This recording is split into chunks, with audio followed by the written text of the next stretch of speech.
Today, I want to talk about the things poor people always do and rich people never do. So many people want to be rich, but at the same time, they are taking actions that will never lead them to wealth. People constantly ask, what must I do to become rich?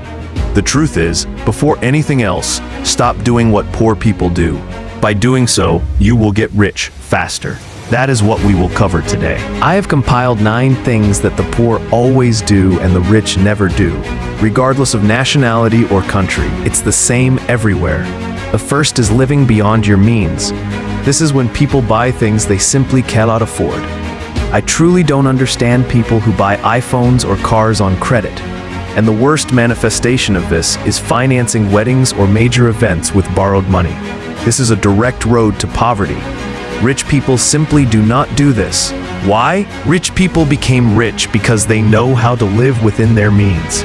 There are 2 main reasons poor people live beyond their means. Reason 1, they chase outside goals. They want to keep up with others. They want things to be like everyone else. If you want to stop being poor, the first step is to define your own goals and follow them, not the goals of others. Your goal is to become rich, not to buy a car or finance a wedding on credit. The second reason is that poor people often do not understand the total cost of ownership. Let me explain with a simple example.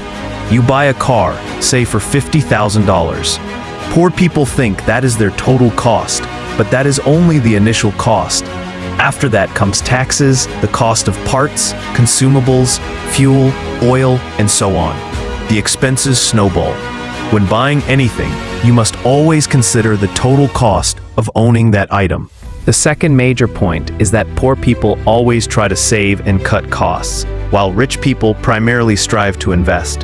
This is the fundamental difference globally. If you focus on cutting your expenses, this is a narrowing funnel. As your expenses decrease, your income will surprisingly also tend to fall. Hence the famous saying attributed to Rockefeller, "Don't fear large expenses, fear small incomes." This is the rule rich people live by. Poor people try to save, put money in a deposit, and so on. Rich people constantly try to invest. These are 2 completely different approaches. Always work on increasing your capital.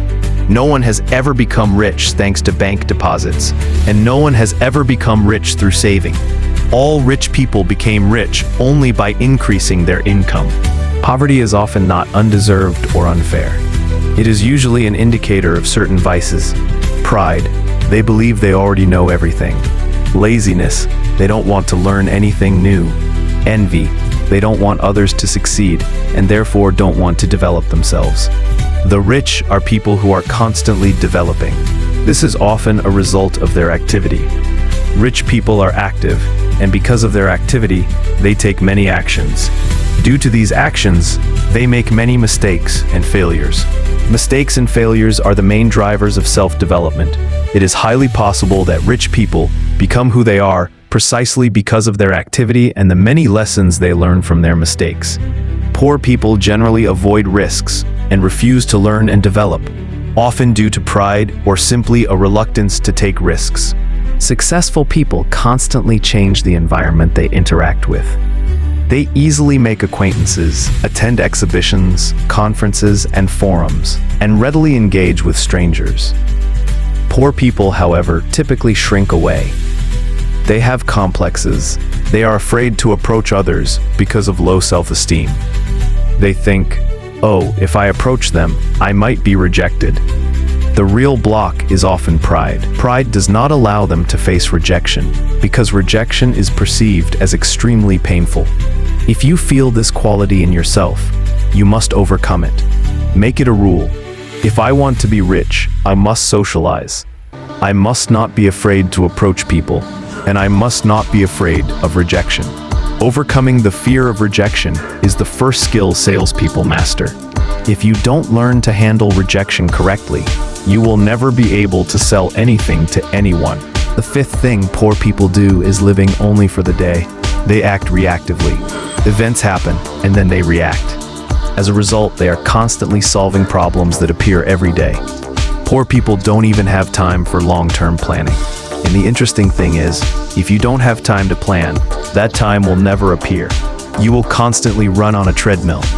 Poor people have a very short-term planning horizon, if they have one at all. Rich people always have goals, plans, and long-term plans. Poor people mainly focus on problems. They can't look past the problem, let alone see opportunities within it. When problems arise, don't rush to be discouraged. First, ask yourself, this is a problem, but what opportunities does it carry? Keep your focus on the solution and the possibilities it can open for you. Rich people have a knack for seeking opportunities in every problem. In Islam, it is said that after every trial, and a problem is a trial, God always grants a blessing. Learn to see the good in any problem or trial. Poor people are often not ready to take risks. This is understandable. They have few resources to risk. But you can look at the same situation from a different angle. Since you have nothing to lose anyway, why not take a risk? Poor people misunderstand risk. They see it as a possibility of loss. Rich people see risk as a possibility to get rich. You must learn to take calculated risks. Risks that have a high chance of success and offer a large payoff. Analyze cases where you took a risk and succeeded. Learn the lessons and repeat those actions. Poor people always find someone or something else to blame for their problems.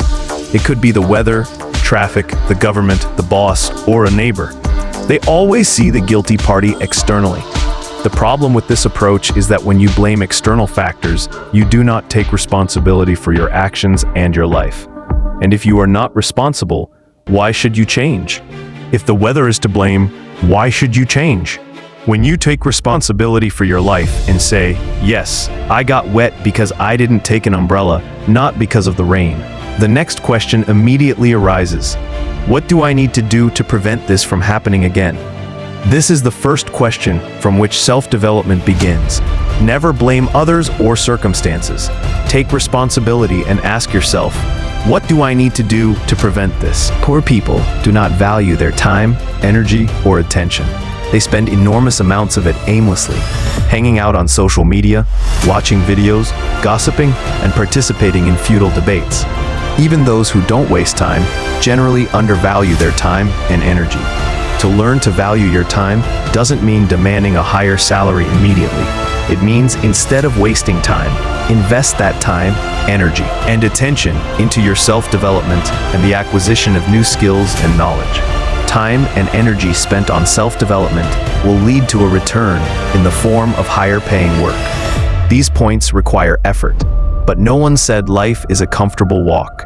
If you are not satisfied with your current situation, you must start doing what rich people do.